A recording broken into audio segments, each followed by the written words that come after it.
Get ready for the countdown. 10, 9, 8, 7, 6, 5, 4, 3, 2, 1, 0.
Okay, good morning, Philippines.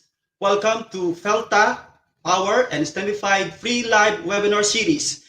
For series 2 of our Breathing Champions, today we bring you an exciting topic with STEAM learning as guide towards industry-ready career pathways. We invited two respected and skilled resource speakers from Ateneo de Manila University and Analog Services. Later, Ms. Mylene Abiba will introduce their profile with us.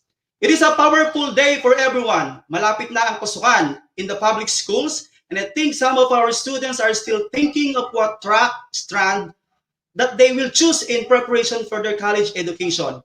So with this series, we will help you choose your career pathway for you to decide. So we invite students, teachers, and parents to watch and listen to this live webinar, which you can see via live streaming at Felta Multimedia Facebook page and YouTube channel. So please click and subscribe. Before we begin with our webinar, may I request everyone for a short prayer to ask guidance and success of this activity.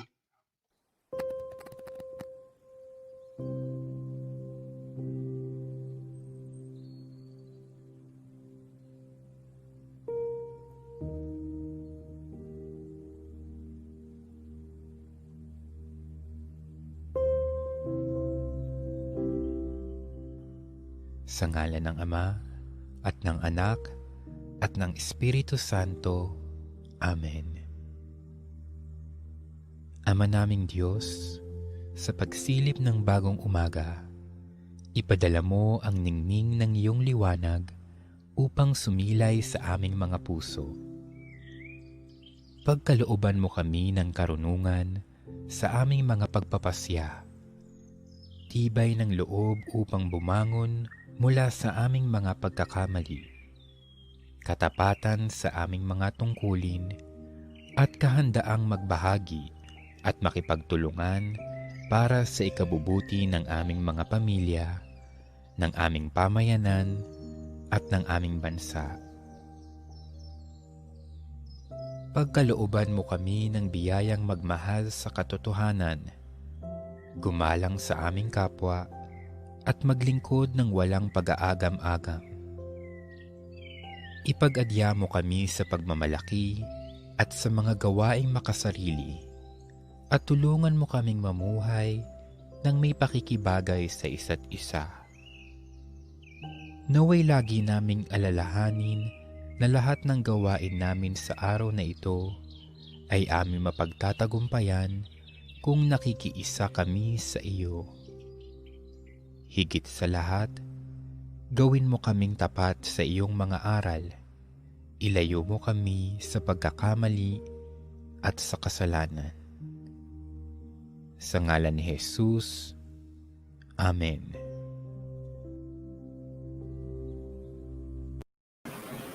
Amen! Again, no, powerful morning sa ating lahat. Sa mga mga po, ito may Abiba from Felta and Jennylou Pangilinan-Riel from STEMified. Yes. Powerful morning to all of you. Excited na ba tayo? We're all so thrilled to have all of us here together on well, it's not yet raining, but hopefully it will not be raining too hard later. And powerful morning to all of you. We have special guests today. And Miss Jen, would you like to greet our audience, our viewers, before we proceed?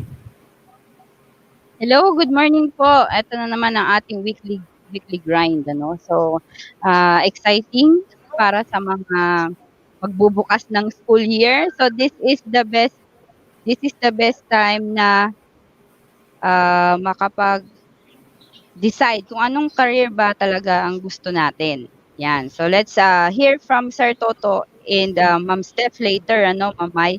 So, para marinig naman natin yung coach side at saka industry side. Kasi lagi na lang teacher side at student side ang ating naririnig. So, kailangan hindi naman tayo forever magkikip ng bata. So, we have to connect with people outside dun sa real world, ano, para mas guided yung ating mga students and teachers as well. All right. And before we, yes, Sir Wax. Yes, go ahead, Ma'am Mylene. Right.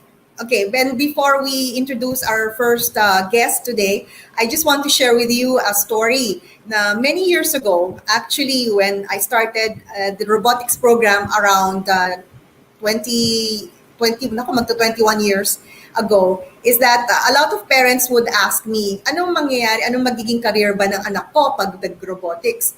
So that time, I told them that this is really the future, and here we are today. We really need a lot of data scientists, data analysts. We need game developers, software developers, engineers, specifically engineers, inventors, and innovators. So we are really now making our country future ready. And I also told the parents that at the time, hit na hit yung mga, I have nothing against yung lalo na nga yung mga nurses na pinapadala sa abroad at that time. So I told them, if your daughter is interested in STEM, at the time science and technology pa, wala pang STEM na term.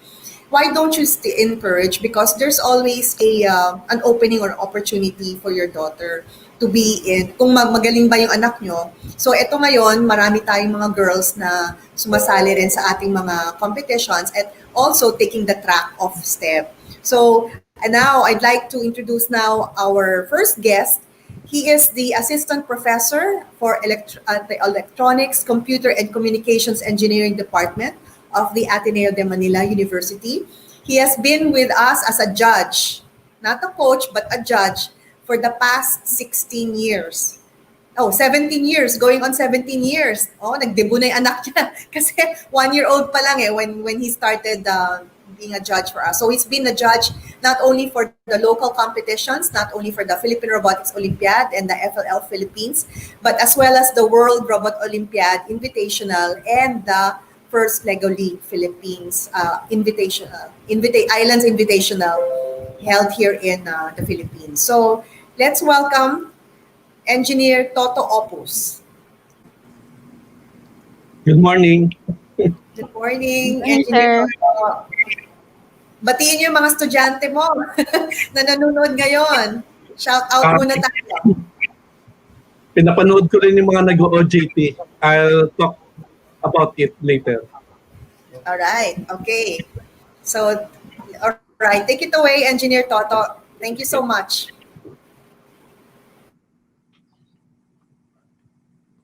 So, good morning. I'll share my screen.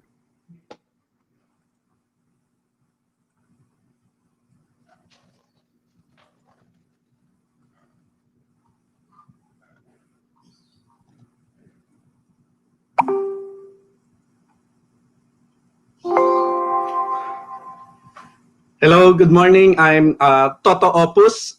I'm also with the Ateneo Innovation Center, currently the director of the Ateneo Innovation Center. So I'll talk something about the Ateneo Innovation Center and robotics. So as our motto, innovation is everyone's game. So the Ateneo Innovation Center is first a research organization. So what we do here is to make your research into actual, real product that is used by the community. We have 3 core values: disaster science, sustainability science, biomedical, and of course, underlying this is also education. We have 3 animals in the Ateneo Innovation Center: the cat, pig, and frog. Copycat. So what we do is we look at technologies, not really copying them, but looking at technologies that are very expensive and making them available. For example, this phototherapy light, it's now being used in hospitals and clinics. The cost of this phototherapy light is in the hundreds of thousands. What we're producing this at as low as 25,000 pesos.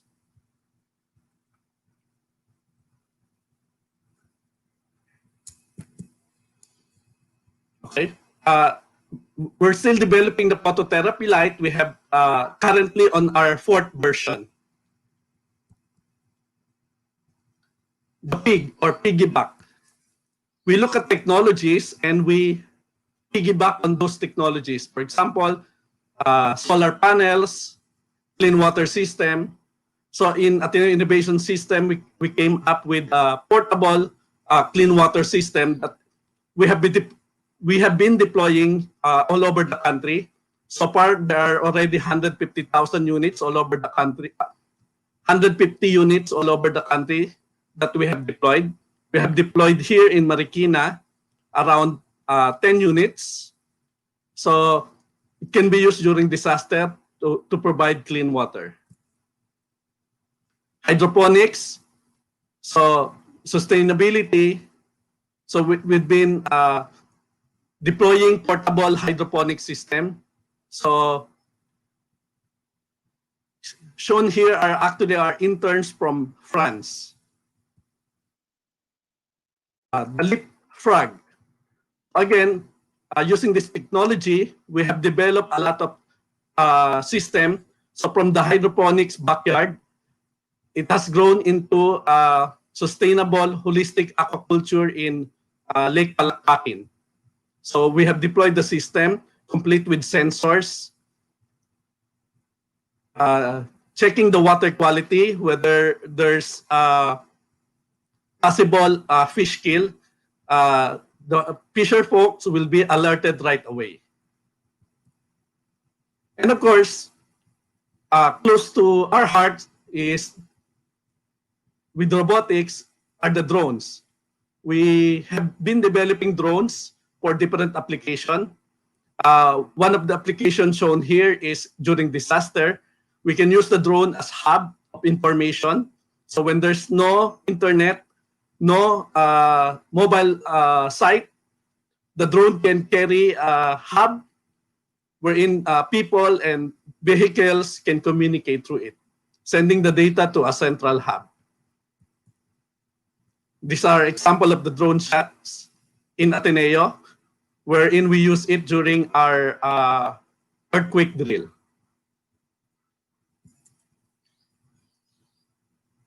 Another close to my heart right now because of the current situation in pandemic, we have developed a mobile cloud that can be deployed during this time, can be used by schools.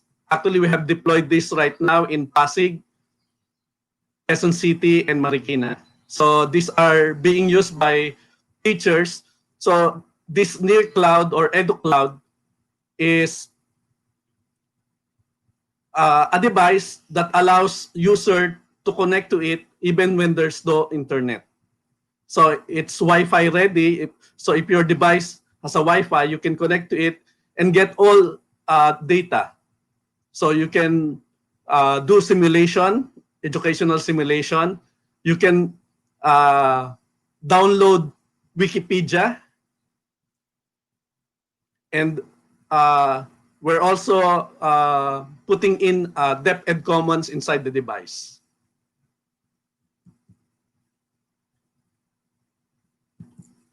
So the core innovation trust is really, we have professors, students, interns, researchers, and industry. So this is my take-off point actually. So you notice the students and interns. So we deal with these interns, students, we invite them to the Ateneo Innovation Center where they can work. So shown here are our interns from St. Teresa's College and Philippine Science High School from all over the Philippines. Here is interns at work, so in our lab. So actually, this interns is specifically doing robotics. So we start them with the Alpha UB Tech. So Alpha UB Tech is a robot platform wherein students can program them. You can give intelligence to it. And by the way, it's available in Felta Multimedia. So if you're interested, you can contact Felta Multimedia. This is the capability of the Alpha UB Tech.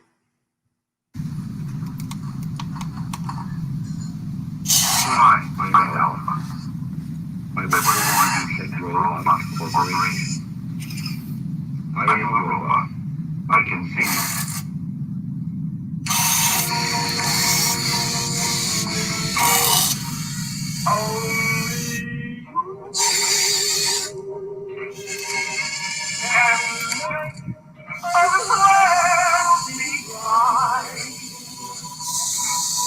I can.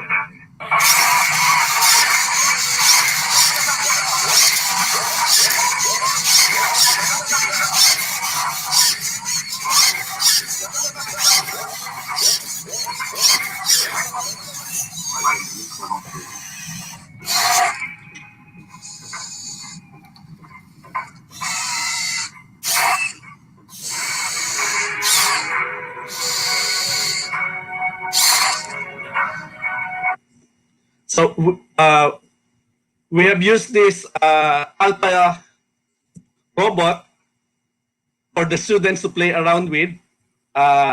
They have programmed it to dance, to greet visitors, and different demos.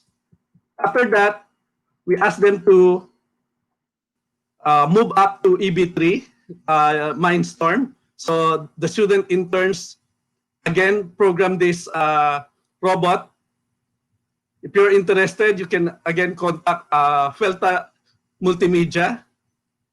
So with the Mindstorm, you can do a lot of things. Right now, it's actually the robot being used in the Philippine Robotics Olympiad. And this one is the robot created by the interns. One of the robots they have made. So it's a robot. It's a simple robot with a microcontroller, Arduino, and controlling two motors connected to the wheels. So you can turn left, right, forward, backward. And there are sensors, specifically sonar sensors on the side, front, and back. So the students made this robot as a waiter robot.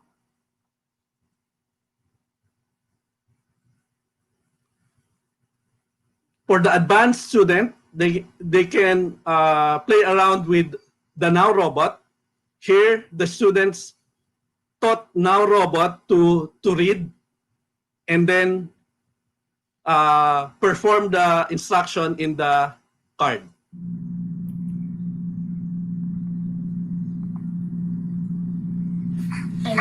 Introduce. Is it my turn? Okay. I am now.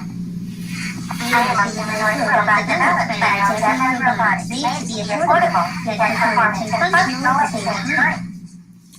What makes me so popular is that I have an open architecture. My body parts can change, and my OS can be accessed through USB. You can also. So these are the example robots being used in the Ateneo by students. So these are also some of the activities. So line tracing, they have done this using Arduino platform, the EB3. And they play around with sensors. This is another possible future with robotics. This is actually a company set up by one of our former computer engineering graduate. They have made a 3D robot that can construct a house. So shown here is the mock-up of what they want to do, and later on we'll see the actual robot. So this robot can construct a house in one day. So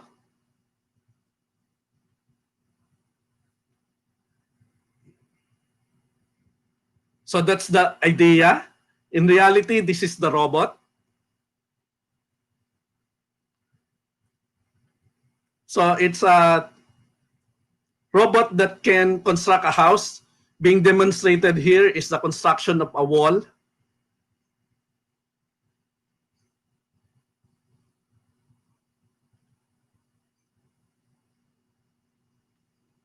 So they're actually manufacturing this robot and they're selling it worldwide, not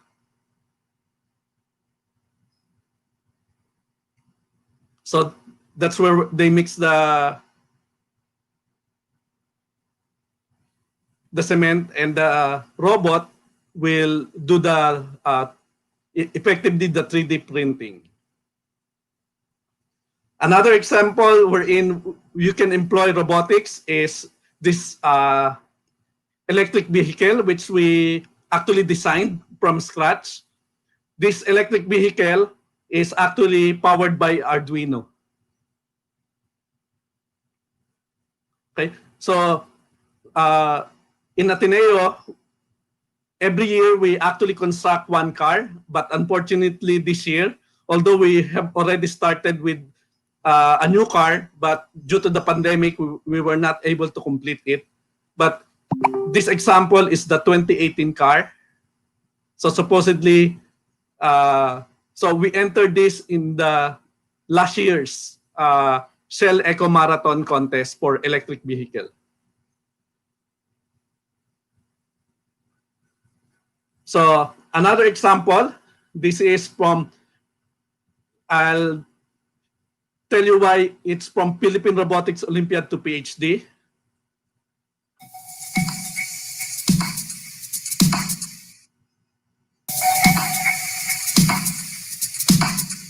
So this is a project using muscle sensor.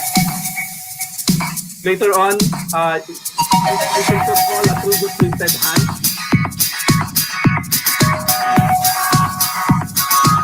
So the muscle is translated to actual motion using the 3D printing.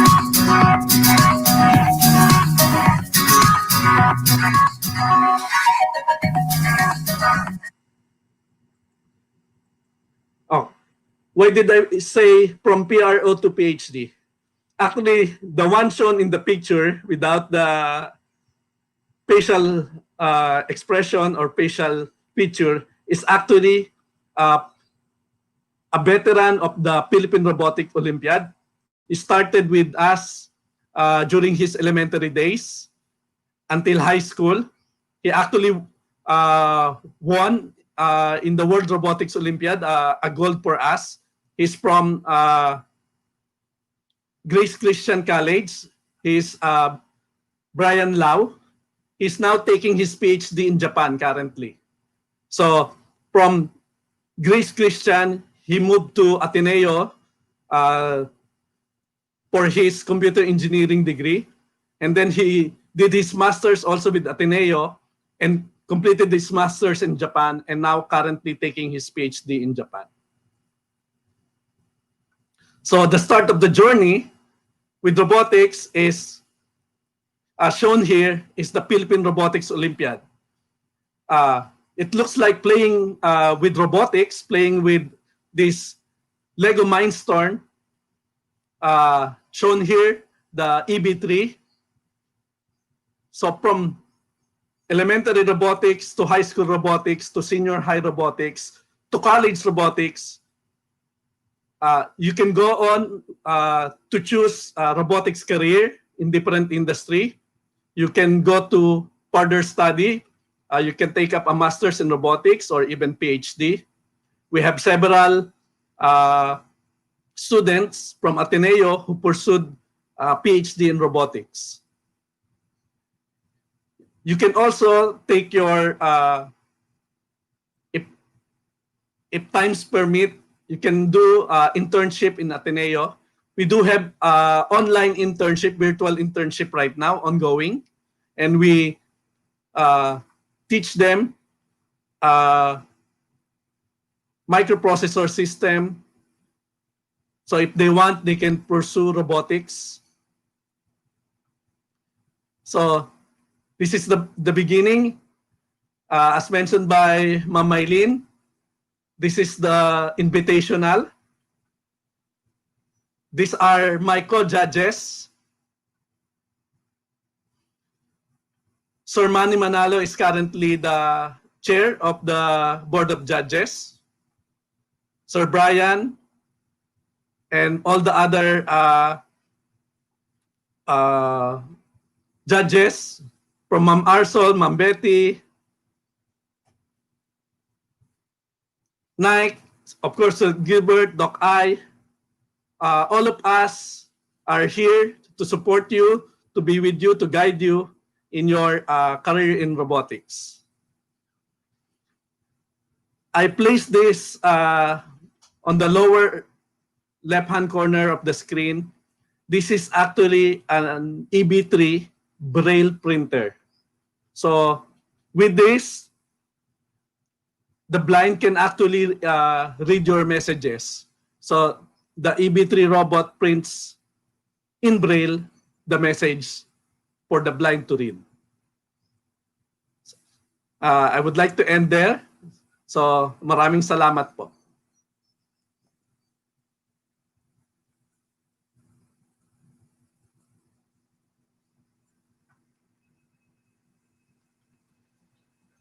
Ayan. Thank you po, Sir Toto. Nakamute ka, Sir Wax. Yes, very interesting po yung Ayan. ni Engineer Toto para po sa ating mga students na nag-aspire to take robotics in their future education. So, thank you, Engineer Toto. So, Ma'am Jen.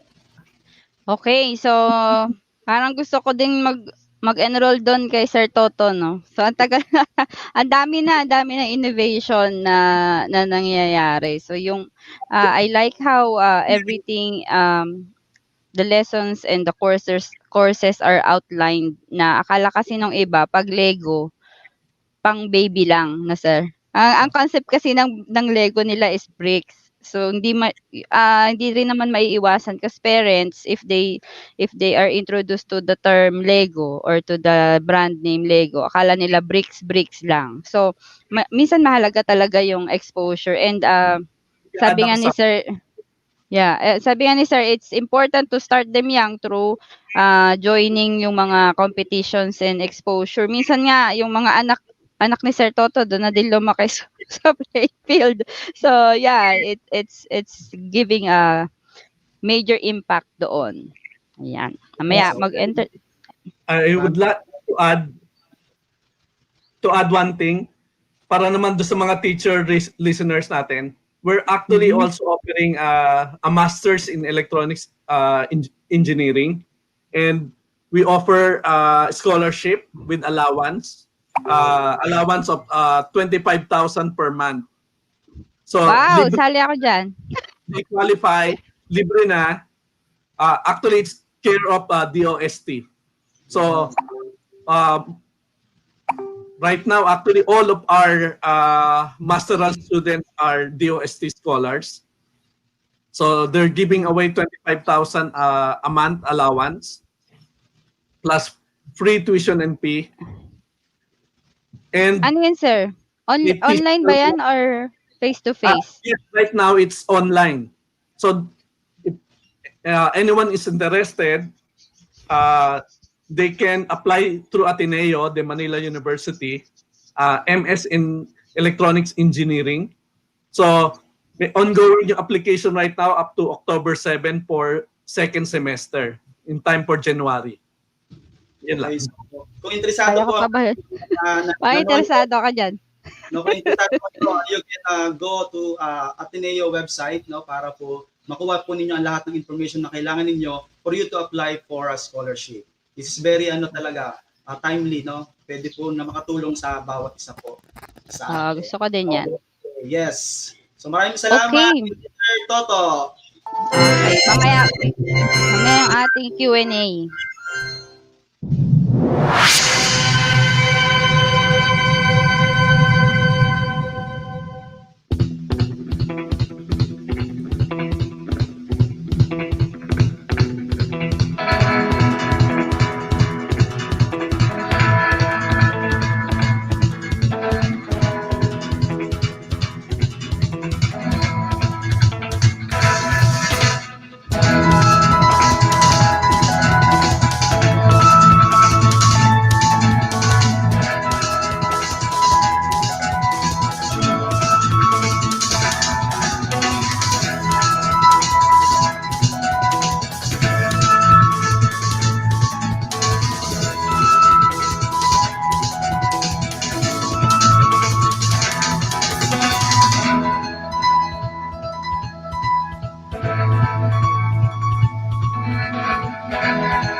Okay, so again, maraming salamat po kay Engineer Toto Oppus ng Ateneo de Manila University for giving us the idea on what to decide, no, for selecting our course, no, in the future.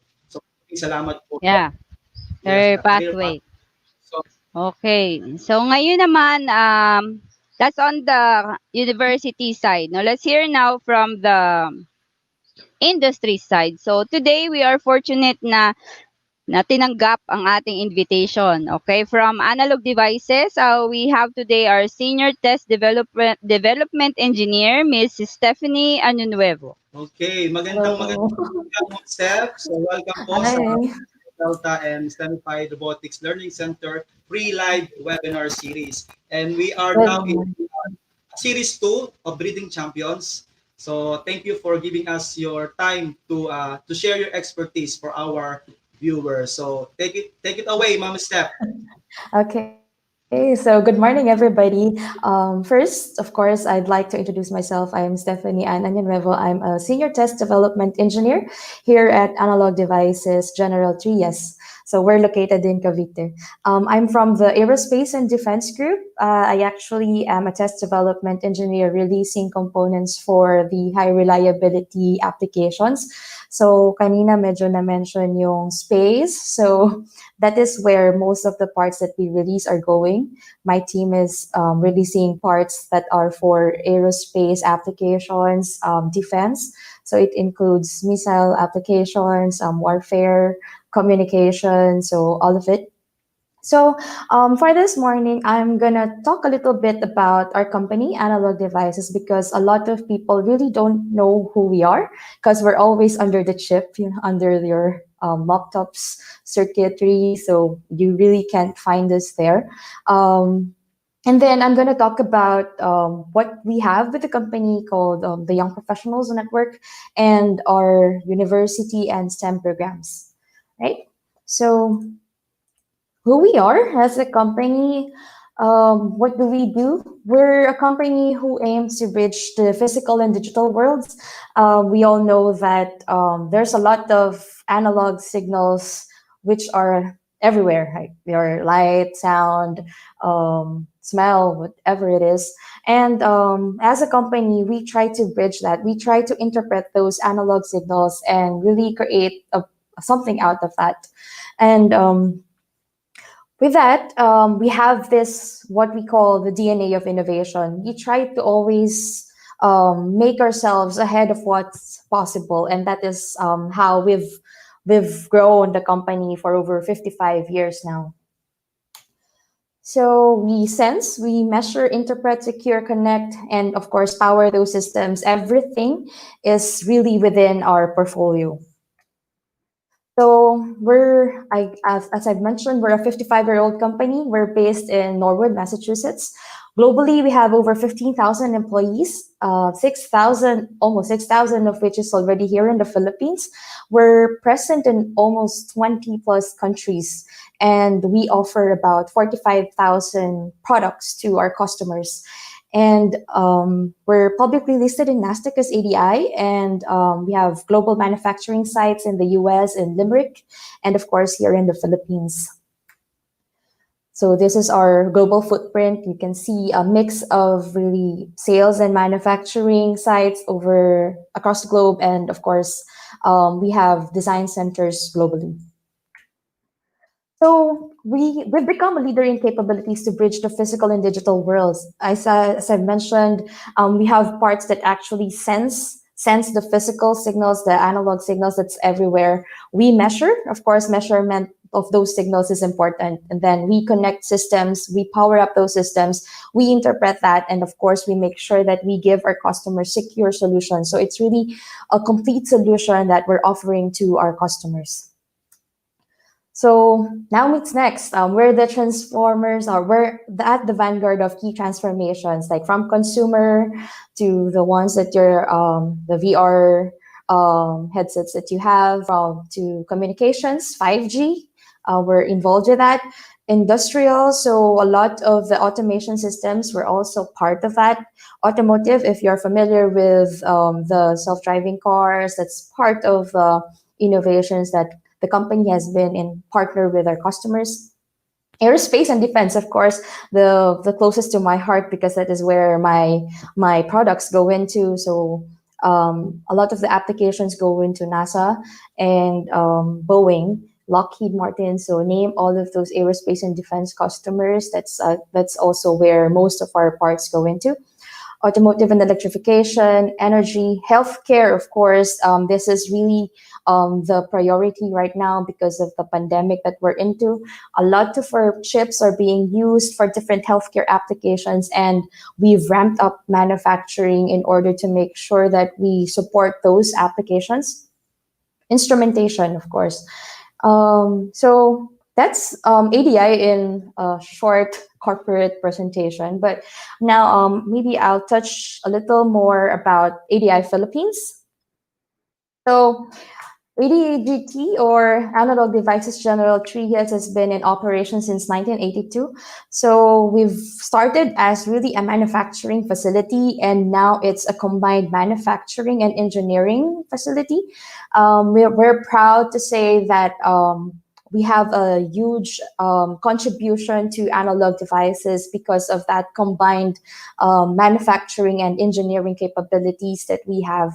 And we encourage more engineers to come and join us, because we know that the more engineers, the more people we have here in the Philippines, the more we can say that Filipino engineers are really an important piece of the global semiconductor workforce.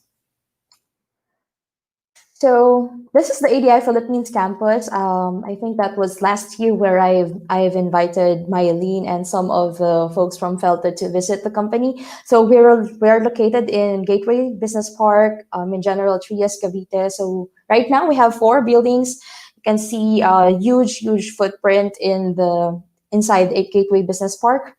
That's over I think 1 million square foot of total floor area. That's 36.5 acres of lot. And then we have 4 buildings, as I've mentioned. We have building 1, where it actually hosts our package and wafer level testing, manufacturing, and failure analysis. And then building 2 is where we have the pilot lab, some of our reliability labs, and our HR shared services. Building 3 is where our military and aerospace processing floor is. And then building 4, we call it building for the future, because it houses most of our engineers, and this is where research and development really takes place. So we kind of call it the ADI Philippines headquarters. So ADI, as a company, we're recognized for industry leadership. We've been mentioned into different journals, articles, even in Forbes. So really a very strong company globally.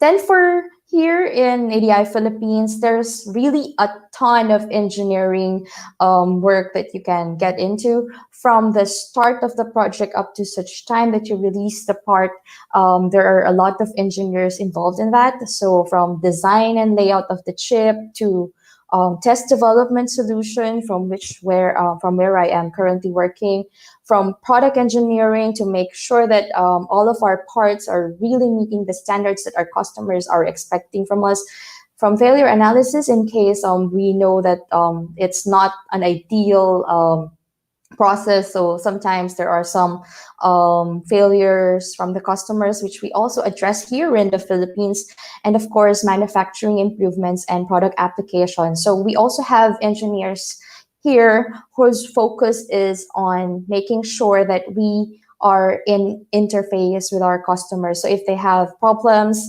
we can help them with their solutions. And if there are some products that they are interested into and they just want to paste it into their applications, we have engineers working on that as well. Aside from that, we have reliability engineers. So really the breadth of engineering talents that we have here in the Philippines is so broad that you really don't just expose yourself to one routinary job. So I'm now going to talk a little about the Young Professionals Network here in Analog Devices. from which I am actually a part of. So what is the YPN, as we call it? ADI actually supports an inclusive culture. We all know the talks about diversity and inclusion. And as an innovation company, diversity and inclusion is very, very important. So ADI established 3 employee networks. So we have the Young Professionals Network, the Women's Leadership Networks, and Pride. For the Young Professionals Network, we really are looking into the young professionals and how to make sure that the workplace is ready for the young professionals. We also help the company attract and retain the young talents that we have, and hopefully we also try to create a culture that's very conducive to young professionals. As an engineering company, a lot of our leaders are really male, but we encourage more women leaders like me. So there's a program for the Women's Leadership Network as well. And of course, Pride, because we value everyone's opinion in the company. We value everyone's contribution within the company. So these are just a few pictures of what the YPN does. So we are primarily involved with family days. We even have corporate social responsibility programs and in partner with some of the departments here.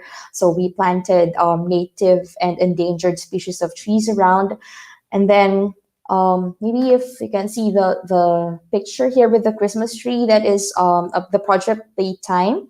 So we actually have programs like Project Playtime where we encourage our engineers to think about the solution and implement it to the community. So for Project Playtime, it is where we have engineers develop a recreational toy for children with special needs. So we got in touch with some of the institutions that's near our facility, and then our young engineers actually built an actual toy out of it. And then some of the institutions gave feedback on it. And then here at the bottom picture, you can see this is our CEO, President and CEO, Vincent Roach, and John Hassett are one of the VPs. So they, as the Young Professionals Network, we actually give opportunity for our young employees to have exposure to our management, our top management. And in this case, they were given an opportunity to pitch their idea to the CEO, which doesn't occur always, right? It's a once in a lifetime opportunity to really pitch your idea to the president himself. And then we provide a lot of opportunities for our young employees to have that network or that relationship with those who have been in the company for years, because we believe that in doing that, our young employees gets inspired, and hopefully they find more inspiration into developing their careers within the company. So our STEM and university programs, we actually have the common university programs. We offer internships within the company. We even have ADI scholars from different universities. We offer company tours. We even have donated a test and measurement laboratory, such as the ones in Mapua. And then just recently, we tried to have an immersion program for senior high school students through our AJA, or the ADI Junior Aspirant Program. But the caveat is they have to be 18 years old and above. So we are actually following the Responsible Business Alliance rules about those that's trying to work into our company. In that case, it's still immersion. So if they are 18 years old and above, then we welcome you to be part of that program. University caravans, we do this on a very, I think our talent acquisition, our HR is really going to different universities to offer the kind of our engineering jobs for them.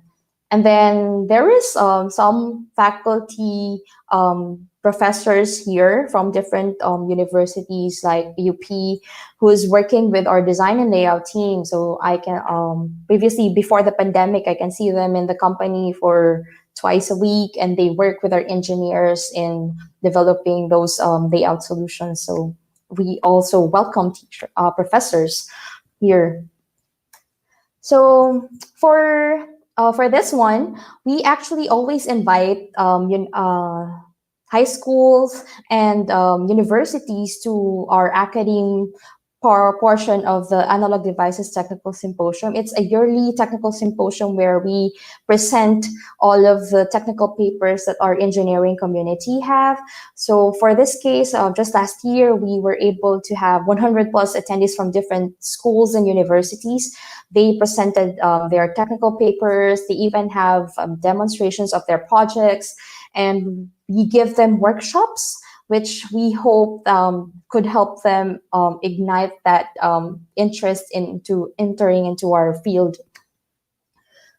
Then this is AJA, picture of the ADI Junior Aspirant Program. This is really a program for our senior high school students where we invite them to be in the company for a day and experience what it's like to be an analog devices engineer. So as you can see, we even allowed them to wear these smock gowns that you're seeing right now. It's a special suit that we wear inside the manufacturing floor because of the our ESD sensitive devices. So it's a great experience for them because they've seen what it's like to be inside the campus and be like an engineer for a day. They were even mentored by one engineer, and they get to ask questions about some of their projects.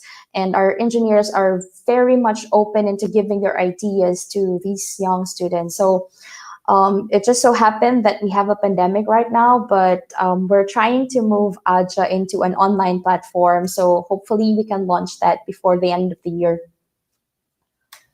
Then just recently, there were announcements about the university virtual caravan that's happening on these universities. And then on October, we have the Analog Devices Engineering Fair. I'm very happy that I'm in a company that is really trying to open its doors, even though we're in the pandemic right now. We try to do it virtually because we know that there are limitations with movement, but hopefully through that, we get those who are interested to apply, log into that. If you want more details, we can send you links on registration. So that's going to be on October 26th to 28th. And then if you want to participate the engineering fair or virtual engineering fair, you can also participate in our virtual mini hackathon. So it's a program open for new college graduates. So those who've graduated last 2019 and this year with no prior work experience, you can register and then build a team. Or if you just want to go solo, it's okay. But we hope to also see all of those ideas that you have and pitch it. Who knows, you can win those 15,000 worth of e-vouchers, and you get also the opportunity to present your idea on our virtual engineering fair.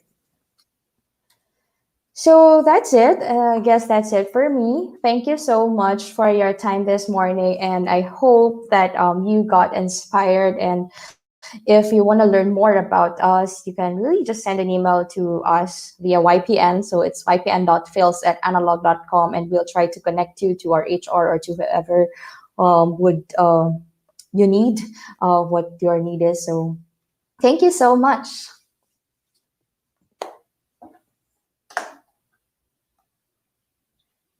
Ayan. Thank you, thank you. Parang ang dami ko yatang gagawin. Sir Wax, nasaan ka? Ayan. So, ma'am, can you share the email ad sa ating chat para malagay natin sa ating mga audience? No, I have a question though.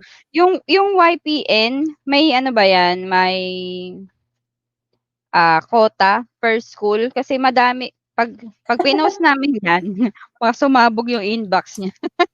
Add natin si Sir Toto. Okay. Sir Toto, gusto ko talaga yung scholarship. Parang magkakatawang octopus na yata talaga ako in the future. Okay. Ayan, ipopost natin. And dun po, may mga questions kasi ako dito So, habang nandiyan kayong dalawa. Yun pong senior high school, how long yung, kay Ma'am Steph po muna, how long po yung kanilang immersion? I mean, number of hours, nire-record? Last time, we had 4 students who were here for 1 week. So, diretso sila 1 week from Elizabeth Seaton. One So, it depends on week, the so that's requirement. I see. Yeah, So depende on. pwede halimbawa minsan ang requirements is 200 hours. Okay lang. Kasi immersion naman. So as long as For the internship, I think opo. 200 hours. So, yeah, they Oo. just need to work with HR para dun sa required number of hours, but we accommodate them here. Paano po ngayon, ma'am? Kahit pandemic, okay lang? Kasi mga university, paano ba? University ko kasi I'm affiliated with PUP Maragondon, and then I have CVS UT 3 campuses, and I know I like your virtual tour kasi ano yun requirement din yun, field trips, 'di ba Sir Toto, sa university, field trips and workshops pala. So Yeah, ayan, that's indoors. something that we can explore. Maganda rin kasi right now we're trying to adapt the new normal. But if that's the Mm. need, we can try to find a way to help those in the academy kasi we're open to new opportunities. And baka pwede kasi in the US, they even had virtual internships. So they Oo continue nga the internship right pandemic. So we'll work with HR and see how else we can do that. Oh, mami-miss nila yung pag-wear ng bunny suit kasi diba? I went to Yeah. Intel kasi I stayed in New Mexico for 4 years, and yung Intel building is just parang 3 blocks away lang sa akin. So parang gusto ko rin makita. And then Sir Toto, dun naman po sa scholarship, are we required to have specific course backgrounds? Kasi baka kailangan ECE lang. Tanggal ako agad. At least for the ECE, it's related to engineering, but it's also available for the other discipline. May computer science, may chemistry, may physics. Paano yung katulad namin, sir? Matagal na kaming coach. I'm only familiar with the ECE because I'm connected with the ECCCE department. But I know yung computer science is the same scholarship as ours, as well as yung chem. Meron ding I just remember, meron din science education scholarship. Oh, okay. Susulat ko kasi pag pinost ko to sa GC ng mga kaguruan, tatanungin nila ako, ipapasa ko sa inyo, baka sumabog naman inbox.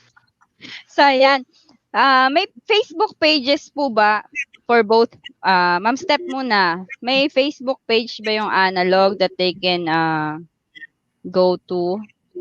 Oh, we have a global Facebook page of Analog Devices. You can search on it so you can learn about the company. But locally, we still don't have a local page. We're trying to work on it. But, Oo nga. Kailangan naman kasi yung free data, FB lang, yung mga iba. So pag dami nilang tanong, wala silang info. I know Ateneo has one, Sir Toto. But for the specific program, meron po ba? Yes. Ayan. Pinost na agad. Teka lang po. Papost ko na dun sa ating. Ayan. So, SOSE. SOSE means School of Science and Engineering. Ayan. Pinost ko po sa sa ating ayan. Nagdoble pa kami ni Sir Wax. Okay. So, ayan. So, kung may questions po sila, ipopost ko din yung Pwede din mag-mention YPN. yan. Yeah. So, the one I mentioned, yung Science Education Masters, pwede rin sila mag-inquire through that. Okay, sir. Thank you. Noted po yan. Noted. Ano ba to? Analog. Nalito na ako. Ang dami kasi. Dami opportunities. And then, for those naman, mag-start na in 2 weeks time, parang nakakapraning na ngayon yung mag-start kami nag-start na sa university, pero sa CAVSU yun. The challenge is, di ba, programming tayo, robotics. Not a lot of devices na may counterpart na mobile application. So, how would you address that? In terms of paano kaya natin ma-help yung ating mga educators into still giving quality material, although pandemic nga, hindi nila mahawakan yung device, gusto nilang pumunta sa analog, di sila makapunta, gusto nilang gamitin yung device, wala siyang mobile counterpart, which is ganun lang. So ano po yung isa-suggest nyo? Sir Toto muna, being in the career university pathway. Right now, at least all classes in Ateneo are in full online. As announced, even the second semester up to next year, it's full online. wow. And situation changes. What we do in Ateneo, if there are problems with devices, we actually have all our courses in a USB, and it can be sent to students. So if they can't access or they have internet problem, they can request Ateneo for that USB, what we call portable learning packet. Portable learning pack. Okay po. Of course, for at least our student, we actually loaned out laptops. We have loaned out more than 100 laptops and portable Wi-Fi devices to students. Sana all merong pang-loan na. Okay. In our lab, we emptied 2 computer labs sa engineering. Oo nga, and nakita ko yun eh. sent out to students who requested one. Ayan. Sa analog ba, ma'am, merong mga gano'n na products, 'di ba? So it's really helpful for ngayon eh. Kasi uso ngayon yung parang Bluetooth stick sa mga remote naman, sa mga remote areas. Katulad ng kay Sir Toto, they load the thumb drive. Kasi ganun yung sa bundok ngayon eh. Bababa sila, then yung teachers will download the material in there. Tapos meron silang parang Bluetooth transmitter. Although maraming products na ganun. Sa analog ba meron din? Unfortunately, some of our parts really are protected by copyright. So wala. But if you want to explore our technologies, there are a lot of materials at the analog.com website, my engineer zone doon. And if students or teachers are having problems with their solutions, they can interact with engineers. There are engineers who really try to do that and then answer those questions. So lahat yon na support naman sa engineer zone. Oh, engineer zone, yan. Yes. Dapat ako na sila dun para wag nila akong guluhin. Sir Tato, sa inyo po may mga ganong program. I can add one. As mentioned earlier in my talk, one of our product is EduCloud. It's a Raspberry Pi based device. Wherein right now we're using either USB or hard drive. You can put everything in there, and the students or even the teachers can access the device via Wi-Fi. So they can. We have downloaded Wikipedia, free ebooks, even educational videos in it, and simulation software. It's currently deployed on test basis in Pasig, in particular the Pasig Science High School, in Quezon City, I think San Francisco High School, and in Marikina, in Parang High School. So, Di ba makakarating ng Cavite yan, sir? So kung wala silang Wi-Fi, basta may device lang sila na may Wi-Fi enable, they can go near the device and they can download everything they want, or they can view there. So kung gusto nilang naka-social distance, pwede naman ilang meters away naman pwede, up to 10 meters. 2 to 3 feet apart. Pwede Ayan. rin kasi one at a time sila pupunta dun sa device area, so they can download. And yung idea there is we're working with Dept na the students can even download the worksheets and they can submit the worksheet via that device. Oy, that's cool. No, para hindi madali na. Madali yung transition ng mga data. Okay, so far, wala pa naman akong tanong at ang aking mga kasama ay may mga ibang ginagawa. So, we will proceed with the next part and the next part ay ako rin. So, ako din, ginisa ko sa sarili ko mantika. Please feel free to stay and then later if there are other questions, we can address that. Po. Okay, thank you po Ma'am Steph and Sir Toto. Remove ko muna kayo. Ayan. So, for today, the last part, so third part na po tayo, we are going to have, paano naman as teachers are we going to help promote STEM learning? And we are going to have, hold on, let me share my screen. Wait lang. Ayan. Share screen po ako, Sir Wax.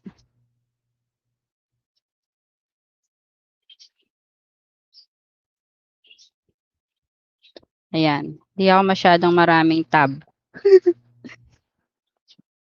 Okay. Loading. Okay, so how do we help students find the career pathway through STEM? So ito po yung ating mga ano ba yung part na ating gagampanan bilang teacher. So if we start in October 5th, and those who have started already, please keep in mind that we are here to support the students, and hopefully ang end product natin is to develop a career pathway in a holistic approach. So for today, we're going to have STEM careers classes that they need to give emphasis on if somebody or a student would want to take a STEM career pathway. The experiences and hobbies that are needed, and how do we foster STEM career awareness, and what are the emerging opportunities for teachers. STEM skills are gained through academic courses, work experiences, and even your hobbies. Experience is the best teacher. So, in as much as we have lectures in the classroom, it is really important that we give them authentic experience with the material. We have to answer the question, why are we even doing this? So, I remember every time I create a presentation, laging my end product. Bakit kailangan? What is the relevance of this topic to me as a student and to me in the future as a part of the community? And did you know this? STEM careers make significant contributions to health, well-being, the economy, and national security. So I took a photo actually of the slide ni Miss Steph, ano? So I like how they have ito, nakita ko. Wait lang. Sa aeronautics, aerospace, and defense, they have automotive and electrification, energy, healthcare, and instrumentation. So it's really, really vital in all levels of the community. Now we give a little bit of everything on why is STEM learning a contributor to this areas, ano. So research on science, technology, engineering, and mathematics are very crucial sa secondary school years. It's the critical period, sabi nga. So according to Subotnik, Pai, and Rikoff in 2010, the impression of science the students form then are critical in impacting their career decision. So whatever they experience in high school, sabi nga, high school life is the best life. It's really the turning point because that is the time when they decide to decide within themselves based on their experience, ano ba talaga ang gusto kong maging paglaki ko? Or what courses will I be taking in college? That's why it's really good that we engage in the K-12 curriculum kasi meron na tayong senior high school. So it's more like a practice kung ano ba talaga ang gusto ko when I go to the university level. Okay. But apparently there is a decline in the STEM interest, and hindi siya because mahirap yung bata or hindi siya because hindi niya alam. It's more of hindi niya kasi alam na nag-i-exist yung course. Hindi niya alam na nag-i-exist yung career na yun. Ang alam niya lang na when you go to a STEM class, you are going to be a scientist. So, ayun lang ang common know-how ng mga tao or ng mga students. So, there is a decline in the STEM interest, and that is due to the lack of awareness of the wide range of careers na hindi lang pala scientist ang kalalabasan if I engage in STEM learning or STEAM learning. Okay, what are the STEM classes to take? So, ito yung mga courses na lagi-lagi kailangan nating bigyang emphasis na if you want to be an engineer someday, if you want to be a scientist someday, if you want to be an aeronautics engineer someday, or an astronaut someday, these are the courses that you might want to consider engaging effort in. Okay, one is algebra, then is statistics. This is where our scientists, data statisticians or data scientists are getting backgrounds from. Okay, geography, physics, chemistry, computer technology, computer-assisted art, research methods. So yung research importante. I like how we are now having capstone projects and research project as a mandatory requirement. Mandatory na requirement pa. Requirement prior to graduation. We have calculus, economics, electronics, environmental science, political science, and technical writing. Importante po talaga yung technical writing. Even though we know how to build something, if we cannot present it in paper, ganun din. Hindi rin siya nagiging feasible. So, we live in a world of black and white. We have to be able to translate our ideas into writing. Okay? STEM experience and hobbies. So, we should encourage students to try one or more of these activities to increase STEM skills.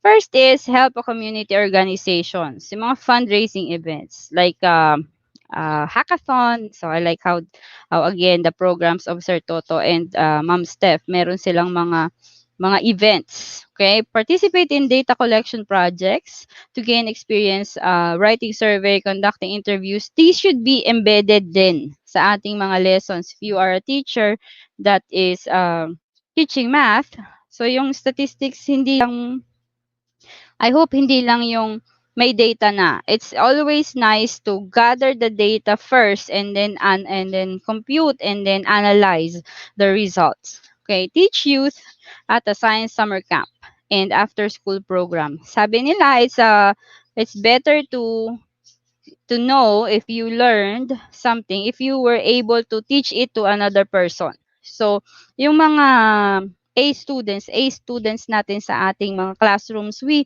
have to harness their potentials and ask them if they can serve in a science camp so they can present or they can encourage other people or be an inspiration to other students who are also dreaming or thinking of becoming a STEM enthusiast. Okay, try programming in your own video game or customizing your favorite.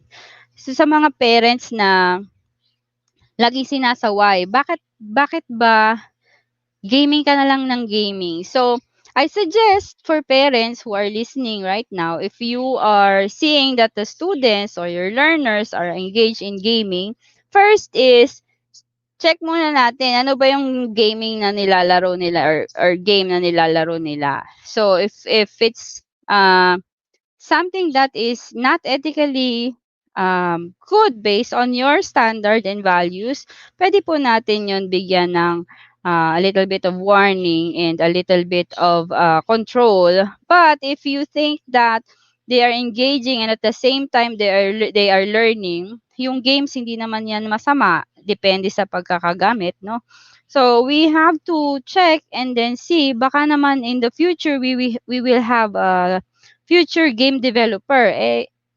Parang pag sinaway mo ng sinaway, na-stop mo yung dream niya to become a game developer. Yung pala, when they are gaming, they're trying to analyze the game and in the future, they want to create their own. Okay, explore a technical hobby. learn about computer parts, try building your own computer, and use an online forum to share how you did it. There are students who are in the schools who do not have, which do not have STEM programs. So if you are a parent who's listening right now and a student or your sons or your daughters would ask you, Mom, can you buy me an Arduino kit or a Raspberry Pi kit or whatever device that they want to try and explore. If we can support them by buying the kit so they can study on their own. Okay? Job shadow or internship. So we have to make sure as teachers naman and coaches and also university professors into that internship programs, um, try to find some connections and then really help the students find the right institution so they can have a taste of the real world experience. Kahit una, matry lang muna nila kung ito ba talaga yung career na gusto ko. And join a math or science club. So ngayon, hindi lang yun pala. It's a STEM club or a robotics club. Basta anything that is related to STEM. Okay? Prepare a project for a science fair. So sometimes teachers, if you are having science classes, based on experience, I try to make my class a mini quiz bee or a mini science fair class na at the end of a semester or at the end of a quarter, they have to finish certain parts of their projects, and at the end of the semester or at the end of the quarter, they present like a mini Philippine Robotics Olympiad or a mini science fair para makapag-practice yung mga bata to present. So, nagkakaroon din sila ng experience. Ano ba ang feeling ng lumalabas or nagpe-present to other people? And another one is to learn computer applications or technology related to a field of interest like CAD for architecture or SQL for database work. Of course, kailangan nyo munang tingnan kung anong age level ba. But don't be judgmental on the students or your kids' age kasi we don't know their level until we look at them and as they try the software. So minsan, I had this experience. I have students who are taking research class with me and they went to a university and they got rejected kasi sabi, bakit ganyan ang iyong research high school ka lang. So that's one of the heartaches na na-receive namin. So sometimes people judge the students or the young ones based on their age, but they're very idealistic and they're trying to learn and they have experience in multiple areas na. For the universities naman who are listening, for the teachers in the universities, let's help build confidence naman to the students then. Kasi let us hear them first and then we try to guide them and hopefully not discourage them para they continue on their passion. Okay. There are 3 ways that every school can provide early exploration into STEM careers. First is STEM all around. So ito na yung integration ng intercurriculum or inter classes. So point out the STEM in everything. So, kahit nang tinuturo mo English, pwede ka naman kumuha ng material that is related to STEM. If you're teaching math, pwede ka namang magbigay ng lessons or activities that is into robotics. So, depende sa teacher. If we are trying to promote STEM, then we have to point out the STEM in everything we do. Connect with experts. Yan, ibo-volunteer ko na si Ma'am Steph at saka si Sir Toto. Connect with experts and invite them from the field. So, these their programs are very good. And you are going to learn a lot if you invite experts from the field.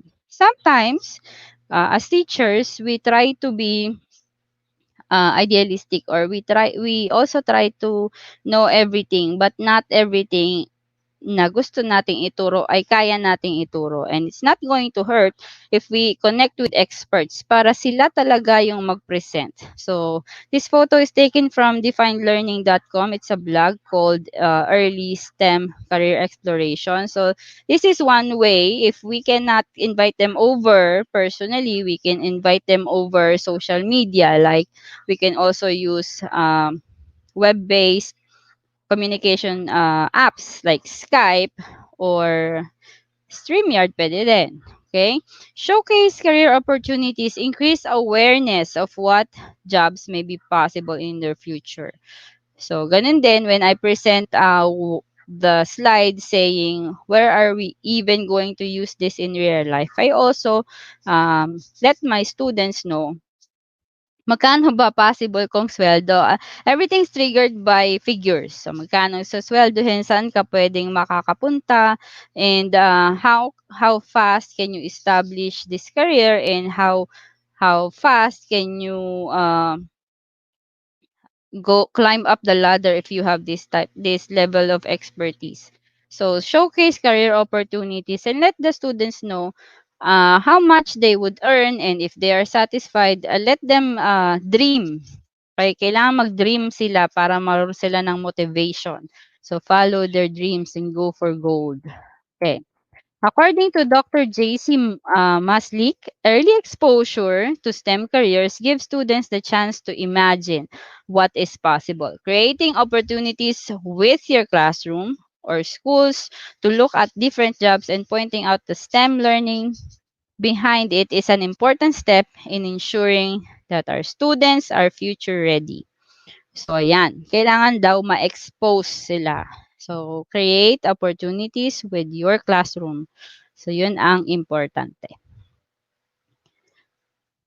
So, if we are looking at STEM career pathways, it's an opportunity for teachers to guide the students. Students need knowledgeable adults to make clear connections between their interests, classroom lessons, and application to the work world.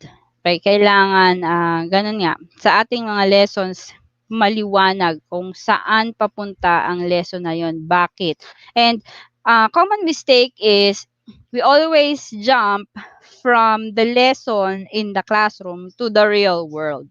Nakalimutan natin yung in-between. So, as teachers, we should be able to go from the high school, for example, or from the LM. We have to tell them, okay, pagdating nyo ng high school, eto na. So, when they are in high school, when you are teaching the lessons, when you go to college, eto naman. Saan siya mai-apply? And then, all throughout, so after saying the next academic level, we also dive into where are you going to use it in the real world, and susunod na doon is how are you going to be contributing to the community after. So minsan nakakalimutan din natin yung focus on what will be your purpose in the community.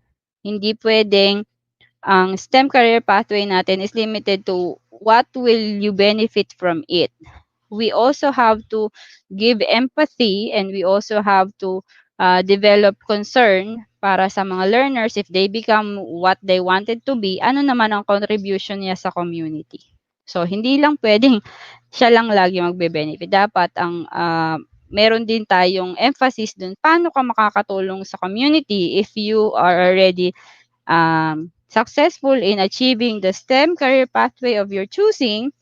Therefore, they will be responsible and effective citizens of the community. Okay, many high school students never come in contact with career counselors. Sa ibang countries, before they take a course, they will have to talk to a career counselor. For example, sa US, when I was there, you will have to talk to your year level counselor and ask them ano yung mga possible courses kasi they pick and choose which courses they like. In the Philippines, you can choose, but then once, for example, sa senior high school, kung gusto mo GAS ka or gusto mo STEM ka, kahit nagkaroon ka ng pagpili, hindi ka pa rin naman makakapili if you're already in the STEM strand. Kung ano lang yung nandun sa strand na yun lang din ang kukunin mo. For other countries, hindi. Once you can pick and choose whichever courses you like as long as you get the credit and it's within the bounds of what subjects need to be taken. Unfortunately, dito sa Pilipinas, mayroon tayong guidance counselor, but I used to be a guidance counselor in charge. And there is a task of a guidance officer to do placement services. Sa dami ng estudyante, hindi naman nasa-serve lahat ng estudyante na individual magtatanong. So as teachers, our role is to take that part na maging sabi nga, we are the second parents, no? So yung second parents nating task is to guide them. If they cannot talk directly to the counselor, we should guide them. But again, we should not make choices for them. Let them know, as part of the career placement services, let them know what they have in terms of their strengths and weaknesses, and then give them scenarios. Yun lang ang kaya nating ibigay. So, when students ask me sa kanilang classroom, sa aming classroom, sabi nila, Ms. Riel, I'm not going to be a NASA engineer. Why am I even doing this? I just tell them, we do not know who are going to be engineers, who do not know who are going to be doctors in this classroom, but we are giving everyone equal chances to experience a little bit of everything. So you pick and choose which one works for you and which one you want to be in the future. Okay?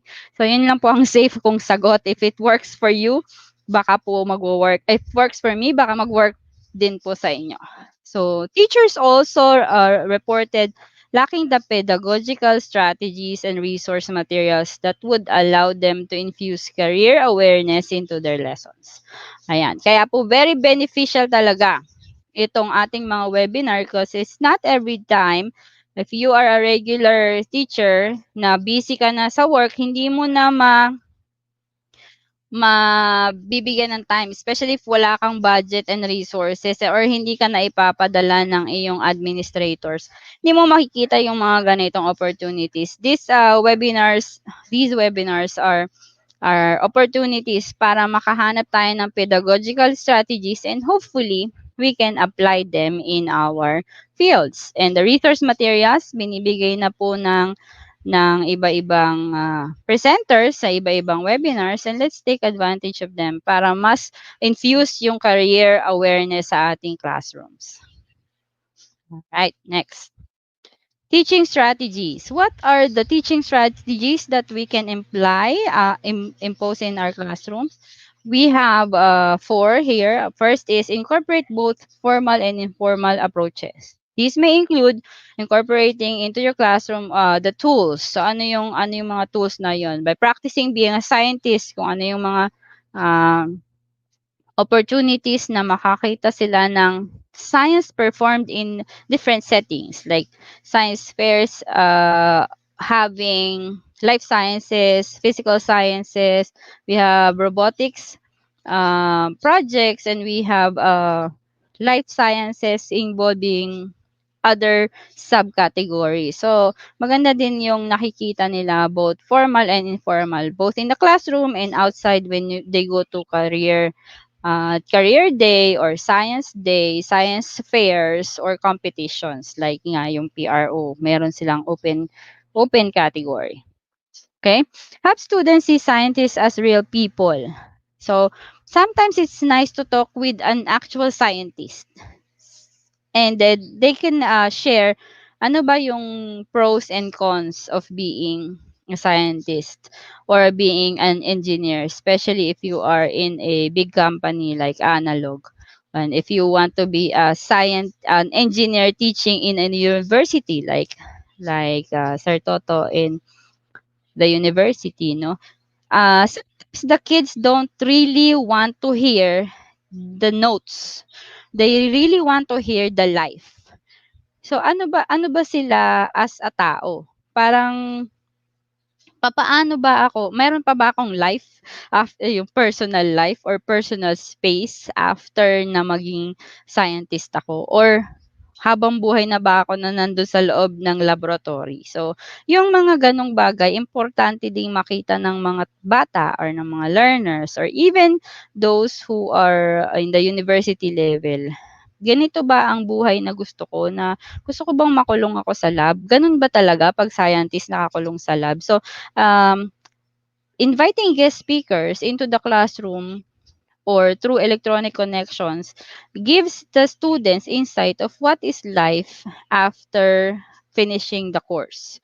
So, yun yung importante. So, nila yung may social life din.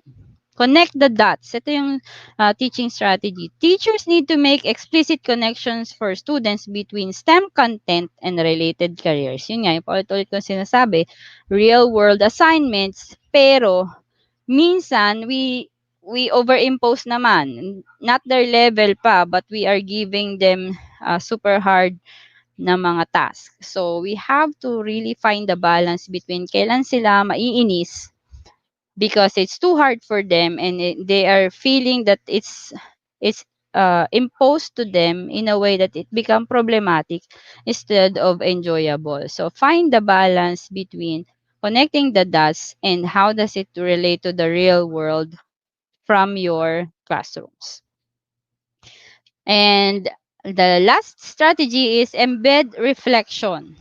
So a science fair, ang common mistake is akala natin when we bring the students to a field trip or we have exposed them to different careers, ay okay na.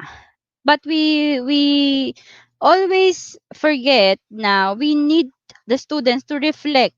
So it's always um, nice to go back to the objective. Ano ba yung objective ko before I did the activity or before I took them to a science fair?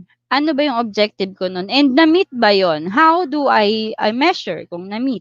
Let's ask the students to do reflective activities. Example, journaling, responding to structured paper, or class discussions. Ask them, anong naramdaman mo? Ano yung idea mo before tayo pumunta sa field trip and ano yung idea mo after tayo pumunta sa field trip.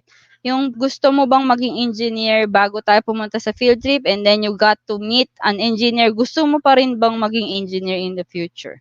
So, trying to go back to the objective and trying to get the feel of gusto pa ba ng bata yung mga ganitong activities? Effective ba yung pagpili ko ng mga resource speakers ko, or based sa kanilang mga feedbacks and evaluations din, pwede rin tayo makakuha ng insights so we can make better moves in the future. Alright. Implications for policy and practice.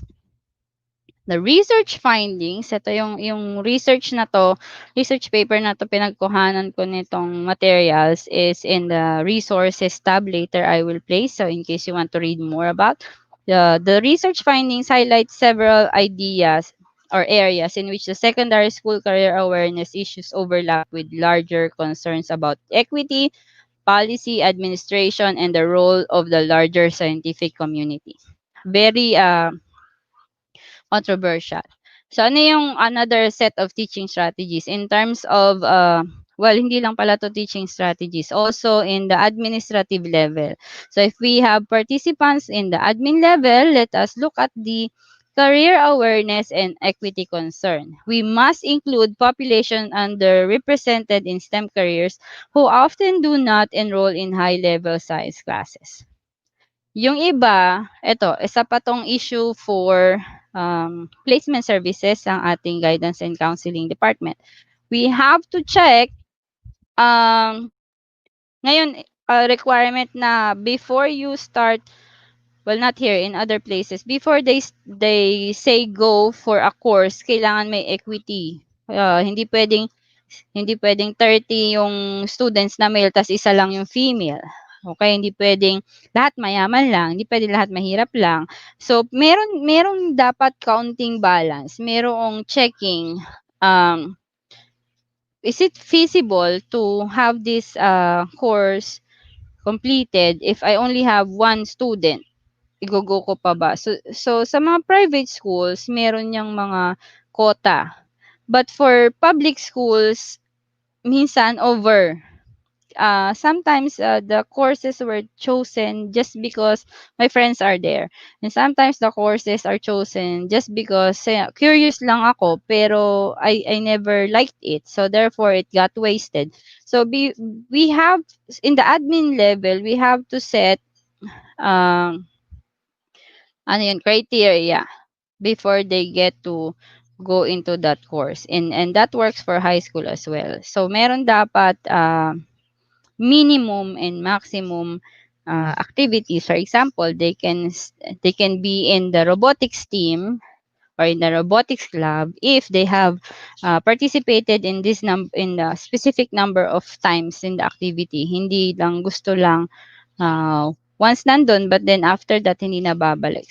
Tapos yung iba naman na dapat nandun na mas gusto nating ma-expose, hindi naman na isasali. So dapat equal representation, hindi puwedeng dahil isang group of friends sila, lahat sila nandun, but yung iba naman hindi qualified. So let us try to maximize those who are really inclined into the STEM field and put them there, and then later those who are not interested, we can also place them in the program and see is there a chance or are there other career opportunities for them that is in another club, so we can refer them to those clubs.